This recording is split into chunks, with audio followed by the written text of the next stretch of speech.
Bonjour, je suis Dimitri Boujard, l'avocat investisseur. Je suis avocat en droit immobilier, fiscalité immobilière, création de sociétés civiles immobilières notamment. Je suis moi-même investisseur immobilier et je suis inscrit au barreau de Paris depuis 1995. Je suis également conférencier dans de nombreux séminaires dédiés à l'immobilier. Dans cette vidéo, je vais vous parler de cette fameuse loi par laquelle on propose de dissocier le foncier du bâti.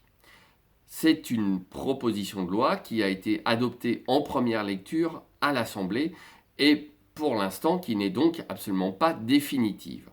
Ça fait un grand bruit dans le milieu des investisseurs immobiliers puisqu'on parle déjà plus ou moins d'expropriation des propriétaires immobiliers, de spoliation, etc., etc. On va recadrer un petit peu les choses. Tout d'abord, en fait, c'est absolument pas une nouveauté puisque la dissociation du foncier et du bâti existe depuis des centaines d'années, notamment à Lyon, ville dans laquelle les terrains étaient détenus dans certains arrondissements comme le 6e par les hospices civils de Lyon. Ces dernières années, les hospices civils de Lyon ont cédé progressivement leurs terrains aux propriétaires du bâti, donc aux syndicats de copropriétaires. Donc en fait de nouveauté, ça n'en est absolument pas une. Les personnes qui veulent mettre ça comme un super progrès en avant, c'est absolument du grand n'importe quoi. Ils recyclent des choses qui ont plusieurs centaines d'années. Ensuite, on nous dit que ça serait bien parce que les prix de l'immobilier ont absolument flambé, que donc il est très difficile pour les primo-accédants d'acheter, qu'on va donc leur vendre moins cher uniquement le bâti et que l'État ou des offices publics à créer vont racheter le foncier, moyennant évidemment le paiement d'un loyer mensuel. Pour, alors là, c'est carrément le grand n'importe quoi, 1 à 2 euros du mètre carré, on voit déjà que ça passe quand même du simple au double. Sous prétexte que c'est 1 euro, on dit ça peut être 1 euro, ça peut être 2 euros. Donc c'est stupéfiant. 100% d'écart. Donc 1 à 2 euros par mois par mètre carré. Il ne vous échappera évidemment pas que dans 10 ans, on peut très bien être rendu à 15 euros du mètre carré. Donc ça aussi, c'est en l'état pour l'instant du grand n'importe quoi. Nous n'avons de certitude absolument sur rien. Ensuite, évidemment, on n'envisage pas pour l'instant toutes les conséquences de cette dissociation. Moi, je vois déjà surgir des problèmes extrêmement importants. Qu'est-ce qui se passe, par exemple, si l'immeuble est détruit et que du coup, on n'a même plus le foncier pour reconstruire? Est-ce que c'est l'État qui va reconstruire, propriétaire du foncier? Il faut savoir qu'en droit français, à l'heure où je vous parle, en 2020, le propriétaire normalement du foncier est également, d'après les règles du Code civil, le propriétaire du bâti. Donc ça va engendrer la nécessité de modifier tout un tas de textes législatifs. Autre hypothèse d'école, que va-t-il se passer également si le propriétaire du bâti arrête de régler les loyers du foncier? Est-ce qu'on va l'exproprier, l'expulser?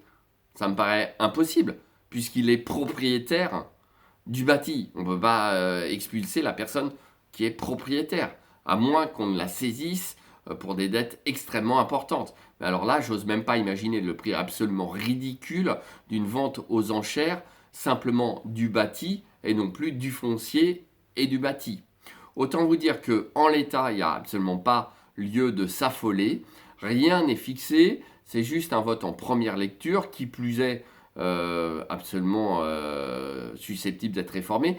Très franchement, on peut quand même, du moins, j'ose l'espérer, compter sur les députés qui viendraient à devoir se prononcer sur cette loi. On peut compter sur eux pour saisir le Conseil constitutionnel et vérifier si une telle mesure serait constitutionnelle. En tout état de cause, j'ose espérer qu'ils auraient assez de bon sens justement pour ne pas la voter. Donc, comme d'habitude, ce genre de choses est proposé par des gens qui n'y comprennent en général absolument rien. Alors là, le pire du pire, c'est que c'est une proposition de loi qui émane quand même d'un conseil en gestion de patrimoine. Donc ce n'est pas pour redorer le blason de cette profession, malheureusement pour eux. Donc, pour les autres qui voteraient ça, je suis bien persuadé que ce ne sont pas des investisseurs pour la plupart d'entre eux, et que donc ils ne mesurent absolument pas tous les effets de bord et toutes les conséquences néfastes qu'aurait une telle mesure. En conséquence de quoi, voilà, ne vous affolez pas, rien n'est fait. On trouvera toujours des solutions et de toute façon, les investisseurs avisés ne vont certainement pas se mettre à acheter ce genre de produit.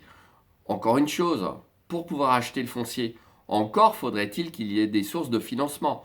Il ne vous a pas échappé que les finances publiques de la France ne sont pas au mieux, c'est le moins qu'on puisse dire. D'ailleurs, on voit fleurir, et ça c'est un sujet un petit peu connexe, des demandes de paiement de taxes d'habitation pour les loueurs Airbnb. Alors, étonnant, parce que normalement, justement, la taxe d'habitation n'a pas à être acquittée par les loueurs Airbnb. Et sous des prétextes un peu fallacieux, on peut garder la mise à disposition du logement. Eh bien, il y a certaines villes comme Toulouse où les autorités fiscales se mettent à réclamer le paiement de la taxe d'habitation. Moi, j'y vois une raison toute simple.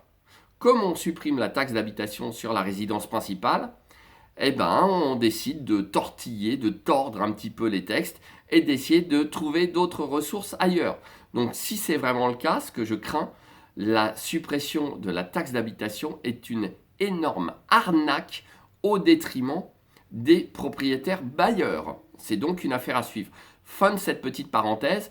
Donc, mon avis en tant qu'avocat, c'est qu'il n'y a pas lieu de s'affoler. Rien n'est définitif pour le moment. Dans le pire des cas, il peut y avoir une saisine du Conseil constitutionnel. Et on en reparlera très certainement lors d'un de mes prochains posts sur ma page Facebook. Alors évidemment, ma page Facebook, cabinet d'avocats des Bougeards.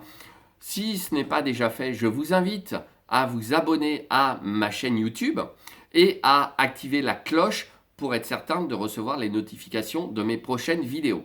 Voilà, j'espère vous avoir apporté quelques éclaircissements et avoir tranquillisé certains d'entre vous et je vous dis à très bientôt.